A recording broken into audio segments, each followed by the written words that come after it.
how to ensure success with AI investments and initiatives. We're talking about being an AI-driven organization.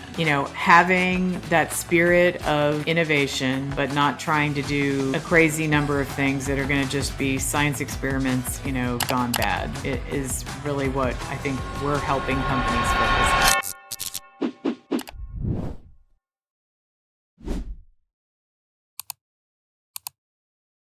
All right. Welcome, everybody, to another episode of the podcast. I'm so excited to have Heidi Lanford here to chat about her experience leading data at really large organizations, as well as what she's doing right now, helping companies get ready for the new age of AI. So, Heidi, welcome. Thank you so much for joining. I am so excited to be here, Solomon. Thank you so much for having me. So before we start, would love to just give the audience a little bit of your background. Maybe you could just talk about how you ended up in data and also how you ended up growing so much in the data world and leading really big data organizations. Sure. I will try to make, this brief. I've been in the data world, as we say, for my whole career. I started off as a data scientist. We didn't call ourselves data scientists back when I got started, but started off as a data scientist and really enjoyed the analytics as well as the tie-in to business problems, and then learning about a lot of different industries and business problems and different functional areas, along the supply chain line to the sales and marketing side. And my career started off as a consultant, so I did get that breadth of experience. But it was interesting because as things evolved, I actually thought I wanted to be a chief marketing officer. And so because I was doing more of the sales and marketing analytics, and I love marketing. I mean, marketing's just fun and interesting anyway.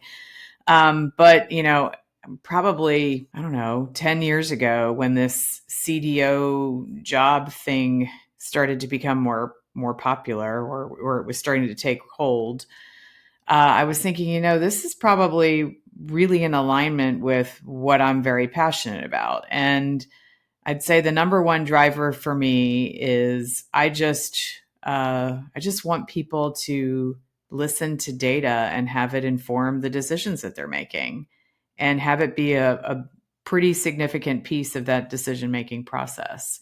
And so that's kind of how, that's how I got to where I am today, and how I sort of evolved into this chief data and analytics officer role. Very cool. And I'm super excited about this conversation because in many ways we've got sort of some similar experiences in data that most people don't have, in that we've both been responsible for data at legacy data companies, right? Data companies that were data companies before data and technology were joined at the hip.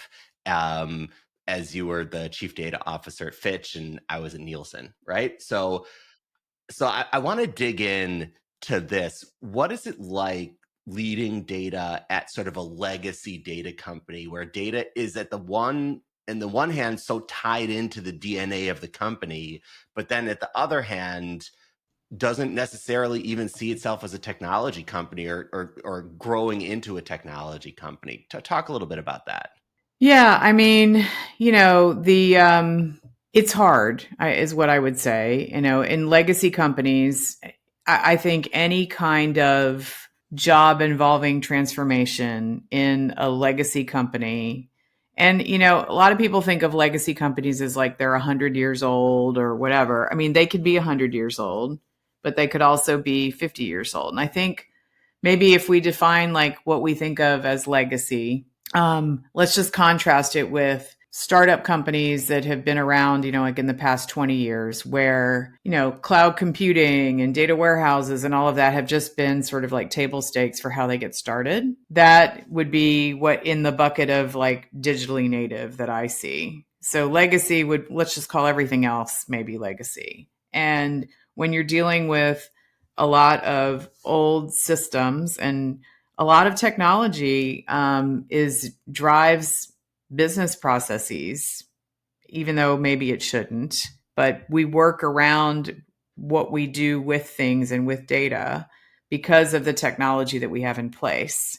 And so legacy technology then sometimes, unfortunately, gives us these convoluted processes on how we do things, whether it's in the sales and marketing domain, like how we go and market to customers or how we give offers for upsell or cross sell or whatever. And so when you're coming in to do a transformation, which a lot of these chief data officer jobs are around transformation, whether you're the first CDO or you're coming in to carry on some things that other CDOs have established, you're disrupting some things. You're having to change out some of these legacy systems and legacy data environments. And that's going to have a absolutely huge effect on those processes that we talked about.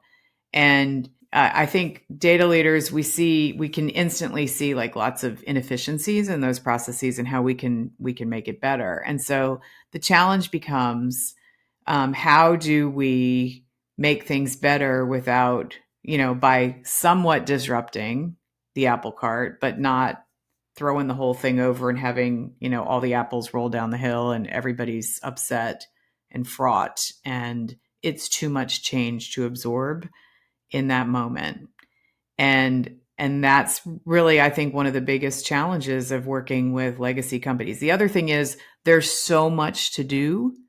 How do you pick those important things that matter the most? And I want to take the whole, get the quick wins done. That's just been said so many times, and every time I hear it, um, I kind of bristle a little bit. Is it about getting some things accomplished and getting some quick wins? Yes.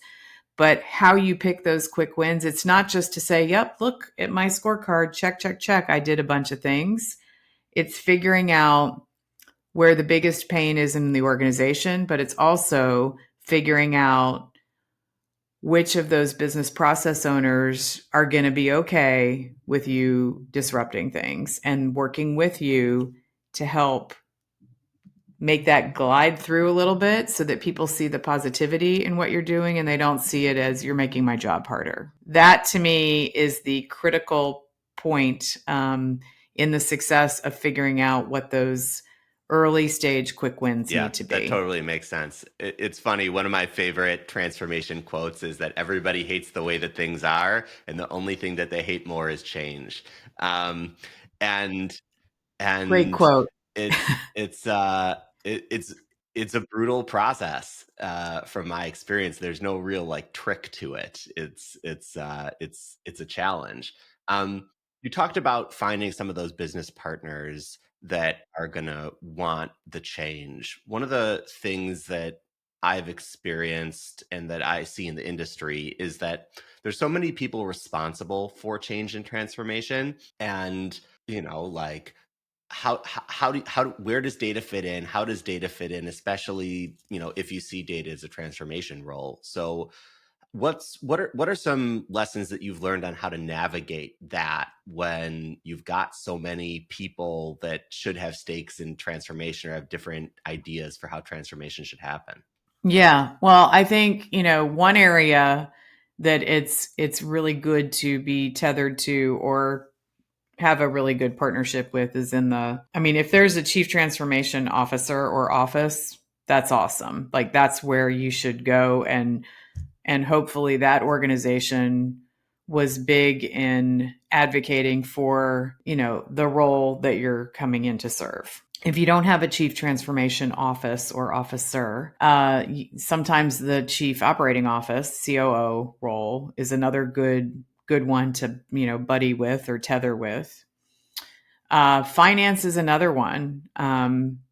Partnering up with finance, they're always going to look for ROI, and you being able to speak in that language with them and set up those metrics early on is one of the key things. Although I will say, usually these transformations, they're not for the faint of heart or the faint budget of heart, right? They cost some money, especially as you mentioned, if you're doing this in a legacy environment, there are going to be some costs with replacing, major systems or putting in a new data lake or new technology. And a lot of times transformations have an eagle eye on them regarding cost when managing and maintaining those legacy systems don't have the same level of scrutiny. And so I speak a little bit from experience here where, I will say, I think the budget considerations in the CDO's office for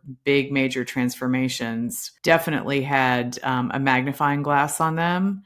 And there was a lot of other expenditures that were even more significant in the day-to-day running of the ship that, were involving a lot of legacy systems. And I kind of think those should be looked at as well, because actually they all help with this business case towards, moving to a better environment for people to access information and make decisions. Yeah, that totally makes sense. One of the things that I notice in general, even for delivery layer, is that people look at tool cost comparisons, but they often don't take into account all of the people that are responsible for building and maintaining those tools as part of the ROI. So I've seen a lot of that.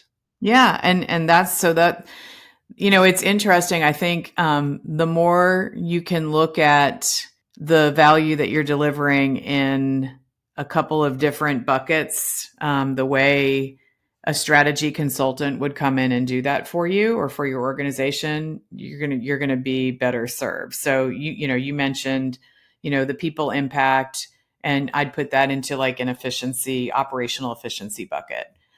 There's the risk mitigation bucket. Like if we have this data and it's tied to our, whatever policy, compliance policy, it could be a GDPR policy, it could be something dealing with some of these new AI acts and legislations, and we actually have those rules baked into how people get access to data and how people use data, meaning it's not just a policy document that people read at the end of the year and sign off on something, but you've integrated it with system access and data controls and all that, which is something a CDO can help with. That becomes a risk mitigation benefit. And if you can speak to, hey, if we do this and, it doesn't get us into trouble, we're averting, X millions of dollars in costs. And then there's another bucket of benefit, and that would be the revenue upside benefit. So, if you think about whether you're a company that is selling data as a product or you're using data to make better business decisions, you get helping your team get a product to market faster or get sales and marketing to make decisions or offers or engagements with customers faster, gets revenue faster. And so being able to quantify that in terms of dollars and time is another benefit on the other side of the benefits equation that I think is really worth being able to help quantify. And thinking that way is imperative, I believe, for any chief data officer or anyone leading this role, whatever your title is, to really help you gain that positivity and momentum and success. I really think it increases your chances of success. That makes sense. And I think that speed to revenue point is underappreciated. Except if you own a P&L, then you deeply understand it. Um, so Mm-hmm. so talking about the CDO role a little bit, CDO and this is somewhat true for the entire C-suite. CDOs are known as risky jobs. We've all seen the articles about the average tenure of CDOs. It feels like to me there was a first wave where people had literally no idea of what a CDO was supposed to do, but everybody knew that they needed one. And a lot of people got brought in, some were successful, some weren't. And then you would expect that over time, companies and leadership teams and executive recruiters helping people hire for this role have a better understanding of sort of like what sets CDOs up for success. And then we sort of enter a wave two, or similar to other technical C-suite roles, there's sort of a better understanding of what chief data officer is supposed to do. Do you think we're getting there to that wave two? Do you think we're still in wave one? Like, what's you've been in the tip of the spear of CDO roles, and you're super tied into many other CDOs. Where do you think we are as an industry? I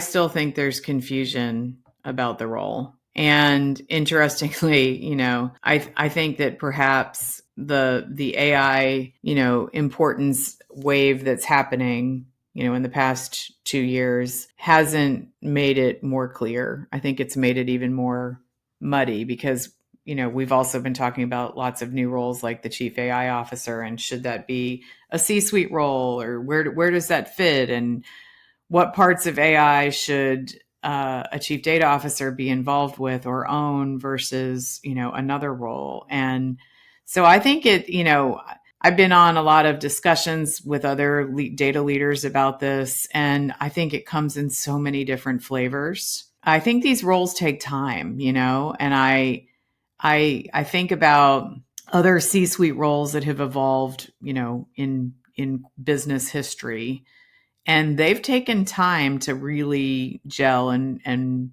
become more established in terms of the roles and responsibilities. And I was sort of surprised by that because, so I was doing research for an article that I'm working on, and I was looking at in particular two roles that were in the C-suite: the chief marketing officer and the chief financial officer. And I was surprised to learn that the CFO wasn't a role in the C-suite until the 80s, and that it became the 1980s, and it became it started off as a very defensive, risk mitigation oriented role, similar to how a CDO started off. And it didn't become this like trusted advisor to the CEO and sales until, probably the past 20 years, let's say. It has really evolved. So, that's 40 years in the making. And halfway through, maybe it had a pivot. So I think we're kind of coming up to that halfway point in sort of the similar time frame as the CFO role. So to answer your question, I forgot the first part of your question, but I think it's still unclear, and I think it is a very customized to a particular organization. That makes sense. Which Yeah. makes it hard for CDOs to figure out, like, where are they going to be a good fit in an organization? What does the organization need? Because the relationship goes both ways. And, I definitely feel that there's, two main flavors of chief data and analytics officers: transformational and operational. And they're very different, and they're needed in different types of companies. But I do think that their focus for a transformational CDAO versus an operational one, I think they're very different, and I think the metrics and partnerships that they have to build and their capabilities are That different. makes a lot of sense, and I think that's a good split. One of the things that I always like to think is like data teams are the sidekick, right? They're there to help the business, and if you think about it, what the sidekick needs to do depends on who the hero is, and so no surprise that you're going to end up with data team and data function that might need to not always look the same at different companies. Maybe pivoting a little bit to like data teams and data culture and data people. As a leader, what are some of the things that you see set great data people apart? You've obviously led so many data people over the years. What are some of the key things that you've seen help people be successful? Are you looking like in the data sort of organization or companies Yeah, more data broadly? people who are working in data. You've seen hundreds of data people succeed and Yeah. fail and everything in between. So what are some of the things that you like to coach your team on or help your team understand to do better work? Yeah, so this is probably like another one of these things that everybody likes to say, but but I want to really emphasize it. So there is this art of storytelling and connecting with your audience, and your audience, in this case, let's say it's your internal audience and internal stakeholders. That is so important to being successful. And one of the things that we talk about a lot in the teams that I've worked in, we call it the what, the so what, and the now what.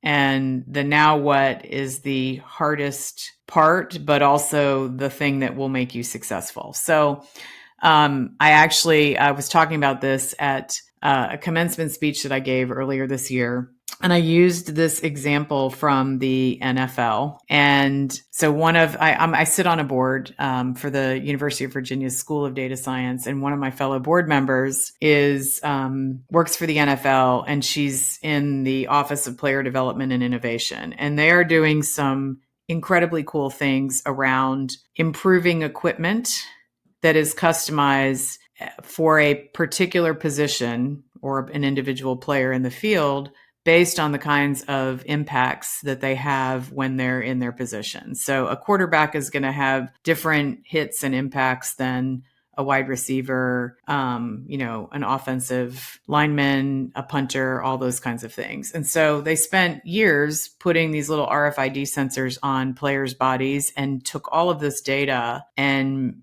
measured where impacts were happening. And they custom designed helmets and pads and things like that by position for players in the NFL. So I think of the what, to go back to my what, so what, now what. The what is all that data that they're collecting from these RFIDs. And the so what is the analytics and the data science that they used. So, they can now customize, helmets. So that's the so what part. That's why it matters. But the now what is the change in behavior or action that people need to take who aren't the data people or the data scientists.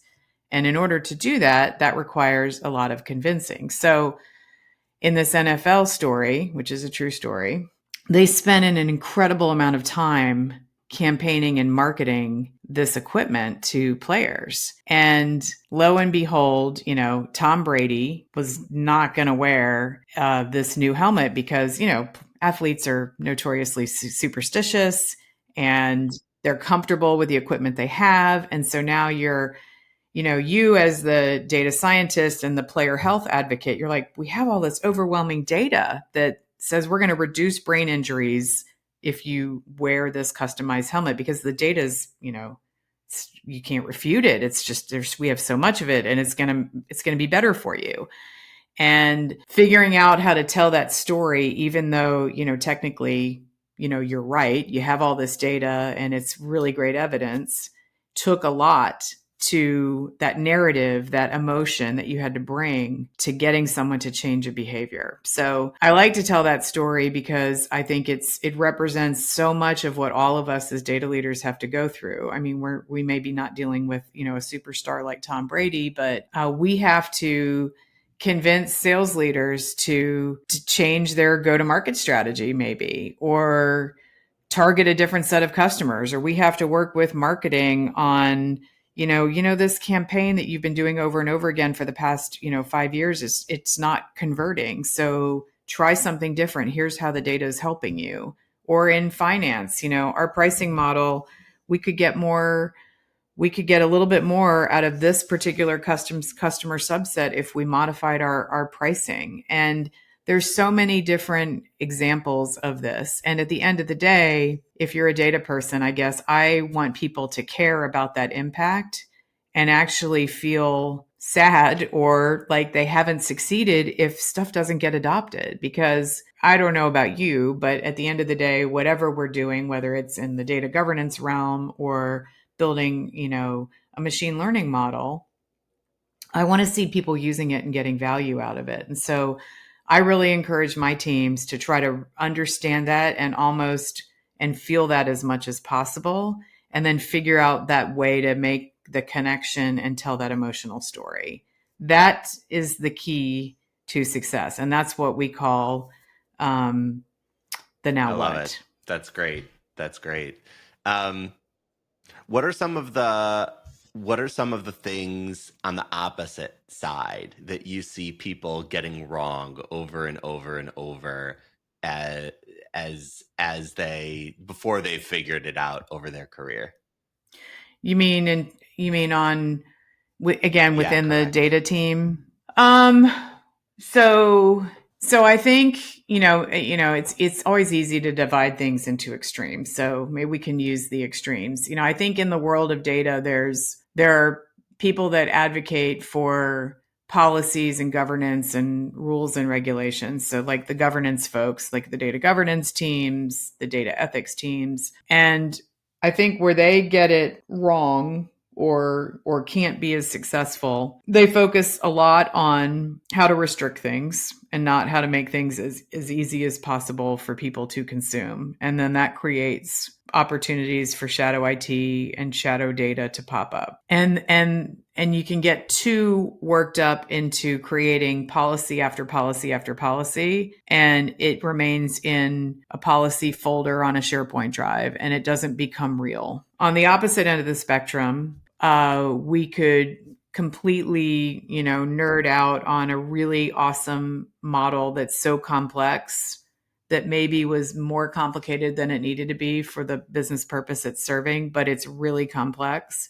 And so people don't know how to work with it or use it because they don't really understand it and they're afraid. And so if you go too technical, too detailed, too in the weeds, or you're too at that policy strategy layer and it's not real, it's that sweet spot right in the middle that I think we have to try to work towards. Cool. I love that. It's very Aristotelian, right? It was always like, what is it? Courage is in the middle of cowardice and insanity, right? You always Yeah. gotta all the good things are about balancing the extremes. What do you think makes a great data culture? So, one of the big things I think is an experimentation mindset. You've probably heard the little quotes, fail fast and frequently, and, lots of like the Silicon Valley startups and software companies, they are just in release, release, release, and or test, test, test, throw 9 out of 10 things out, pick yourself back up, keep going. I think this just crazy culture of innovation is what makes a really good data culture, because it gets people to be not so afraid of releasing something and making sure it's so incredibly perfect that it takes months and months and months, and then people lose interest, and that just deflates, I think, a data culture. So that's one thing, is don't necessarily strive for perfection. I mean, obviously you don't want to be doing anything bad or using data that you shouldn't be using, or anything like that. I'm not advocating for that. And also, depending on the purpose, I mean, if you're using data to calculate rebates to channel partners, that needs to be accurate, right? But if you're doing something where you're trying to help your team with targeted marketing, you need to be very directionally correct. If you're using it to communicate to a customer about a particular product or item, you need to be correct. You can't, so, take what I'm saying with degrees, because it depends on the use case. But the other thing is, I think there needs to be a bit more of training and knowledge. We all talk about data literacy now a lot, but it really is true. You don't want just the data team to know, I'm not going to trust a model that's built on a sample size of 100 records, let's just say. Everybody in the company should know, if they're looking at some results that are encouraging them to do something and they want to ask a few questions, like, hey, how many customers did we survey to tell us to abandon product A and instead go for product B? And if the marketing research team says, yeah, we talked to about 100 customers out of a million or 2 million or 3 million, you probably want to ask some questions about that. How stratified was your sample? Did we cover all the geographies we're selling into? Are they just representative of big enterprise customers, or do they include, some others? Just basic stuff like that. And that's where data literacy programs can really help. And they're not meant to train the whole company to be data scientists. It's about things like, I want to be confident when I'm looking at this report or this graph or this dashboard that, you've shared with me. I think disseminating that knowledge and making it easy for people to ask questions and not feel stupid asking questions is a great key to data culture. And then the other part I'll say, and this is probably the most important part, data culture has to start at the top and work its way down. So I don't know if you've been in organizations before, Solomon, where, you're in a meeting and a team has built, like, well, let's call it the executive dashboard for the C-suite. And the sales leader shows up and says, yeah, I don't agree with the bookings report that's in this dashboard.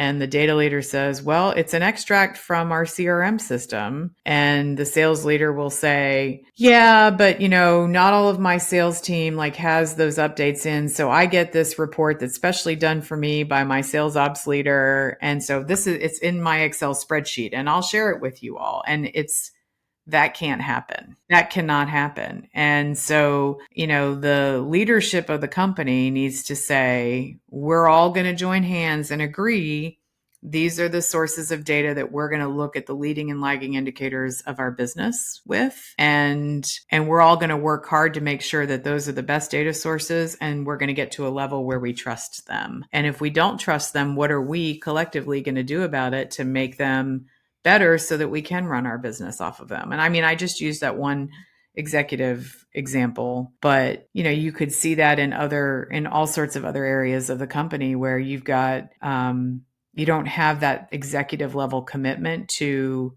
a data driven culture. So asking questions, there is, I'll share this little story. There was a CMO that I worked with at a former company, and she was so driven by getting her whole team towards this data culture. She had a CMO dashboard, and her monthly leadership team meetings required that everyone who came to that meeting started off their update, whether it was like the lead gen, demand gen team or the branding team or whatever, with a factoid that came from that dashboard. And if you didn't bring some data from that dashboard or, your other analysis that was a trickle down, you got uninvited to her meetings. And she was hardcore. This was the way it was going to be. I think we need more leaders like that. That's a great point.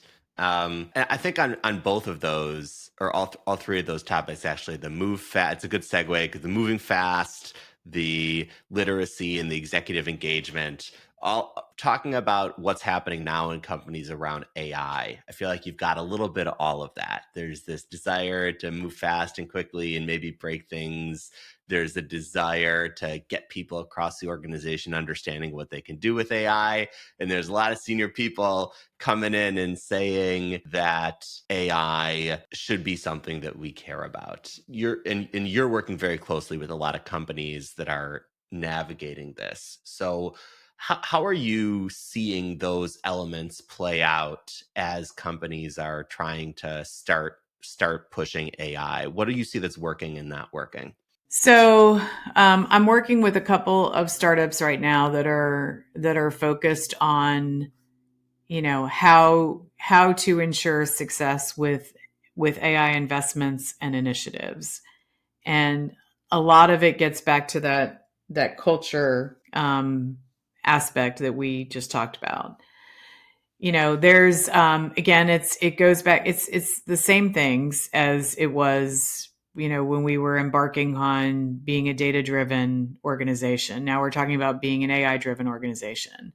Having that spirit of innovation, but not trying to do a crazy number of things that are going to just be science experiments, gone bad. It is really what I think we're helping companies focus on. So how do you pick the right use cases?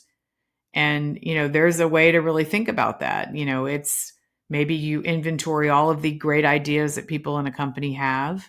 You plot them on some kind of matrix with, risk versus the potential upside, versus the level of difficulty. Maybe it's three dimensions that you're looking at, and you pick a couple in there, and you also set the if this goes well, what are we all going to do? So I'm going to go back to my now what comment from earlier. You have to have agreement at the top on what we're going to do if this AI model that we build or use case that we put into place is successful. And it's not just the data team or the AI team that is signing up for some of these things. Because, at the very beginning of our conversation, we talked about business processes and people changing their business processes. So, like hypothetically, if, we build a model that automates a data collection function that you have a team of 500 people doing, and we can automate that and reduce that team, is the person who owns those resources going to reduce that team in half when this model is signed off and in production? So these kinds of things don't always happen in my experience. Like, we'll say it, we can save this money by doing X, then X will happen, we'll get sign off, and then people will be like, oh, no, no, no, no, no, you can't do that. Similarly, if you say, we're going to do this to become more efficient, now we have more capacity and more throughput, is the team that's creating the throughput ready to create that throughput? So, I've now just created more capacity by automating something using AI, but my product team hasn't given me more stuff to do. So now I just went out on a limb with a business case that says we can create additional capacity, and we've reduced, how many people we need to do it. But I need to be able to carry those things forward, but I need your help in doing that. So that's, these AI use cases and introducing AI into a company, it has to be, it's like the tried and true, it's the people, process, technology, data. It's not a trifecta, it's a quadfecta, I guess. But all of those table stakes have to happen, and it's a joint team effort. It's not just on one person's shoulders. And so being deliberate about what's going to make the biggest impact and then what people are signing up to do, I feel like you almost need a contract on, if this happens, if we can get this model right and we all sign off on it, we all agree that within X number of months of it going live, what are we as leaders around the company going to commit to doing? And I think I think people are still trying to figure that out. Everyone's excited about it, which I love. I love that boards are starting to put pressure on companies to have a strategy and a plan. So boards are getting interested in it because I think they want to make sure that their company's not irrelevant down the road. So the enthusiasm and the pressure, I think, Gen AI has helped like the spark under everyone, and also because it's become, it's been in the hands now of all of us. Like, my mom can use Chat GPT now to ask some questions, and so it's become more real, and that increases the enthusiasm for this getting into the culture. So I think that's much a positive, but I still think this flurry of science experiments and not holding people accountable to, if this is good, what are we all committing to doing? That's what I think is still the hard part. That totally makes sense, and I've lived that also, where you've got to actually close the loop that you open when you launch something new. Um, so you've got some really interesting approaches that you're taking from our previous conversations to help companies with AI. Do you want to share a little bit about some of the stuff and that you're doing and how you're approaching helping companies navigate these Sure. new AI opportunities? Yeah. So, I mean, the one that I talk a lot about, as we've talked in this conversation, is that C-suite engagement, C-suite alignment, and another term that I like to use, and that's shared incentives. And that's really like the contract, if you will, where all the different functions have something, a role in this and a role in making it successful. And if you don't make that an incentive, like a real tangible incentive at the exec level, I think it puts the odds of success a little bit at risk.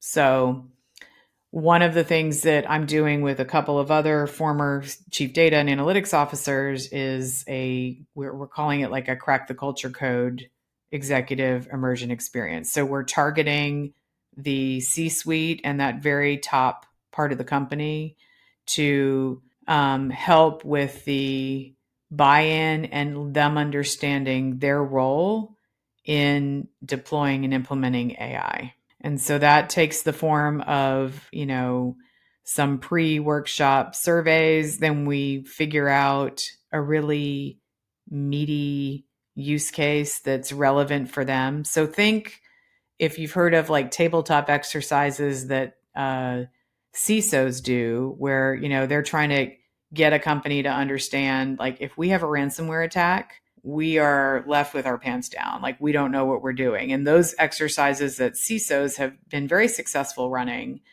really kind of shake up the C-suite and get them to understand what their role is and how we need to be more ready for something like that. Live Fire AI is what our executive tabletop is called, is designed to do something similar, although, it's not necessarily a point in time like a ransomware attack. It's, an AI algorithm is incorrectly scoring businesses to get favorable loan terms. What do you do? You're about to hit the headlines in the Wall Street Journal as being, unfavorable to local businesses that are typically minority owned. What are you going to do? That headline's about to hit the Wall Street Journal. And so those are the situations that we go through in our live fire AI exercise. And then another thing I'm working on, it's a little bit more upstream and strategic, but it's an AI assessment of AI readiness. And we call that the AIQ. And the AIQ develops a score that benchmarks a company against either a peer group or, a larger set of other companies on their AI readiness. And it looks at over 100 different metrics for AI readiness and offers some recommendations. So that's more of like like software. Think, if you've ever done like the Myers-Briggs test. So it's kind of like a Myers-Briggs, but it's not how you feel about AI. It's like what you doing about AI in your organization and how ready are you? And it hits on all the things like measurement, strategy, business process, obviously data and technology readiness, but governance, putting AI legislation into practice, or is it just, a document that you've had people review and sign, that kind of Very thing. cool. So, cool. Yeah. Well, listen, Heidi, this has been such a great conversation. I really appreciate you joining. For people who want to follow along, where is the best place for them to follow you? So probably right now, because we're in incubator mode for these startups, and we're working with some beta customers right now. My LinkedIn is where I keep most of my updates on things that we're doing, and I also publish thought leadership pieces along with you, Solomon, as part of some data thought leadership groups. So that's probably the best place is LinkedIn, and it's just Heidi Lanford on LinkedIn. All right, great. Well, Heidi, thank you so much for joining, and really enjoyed our conversation. And everyone who's listening, take care, have a great day, and thanks for tuning in. Bye. Awesome. Thank you. Bye-bye. How to ensure success with AI investments and initiatives. We're talking about being an AI-driven organization. Having that spirit of innovation, but not trying to do a crazy number of things that are going to just be science experiments, gone bad. It is really what I think we're helping companies focus on.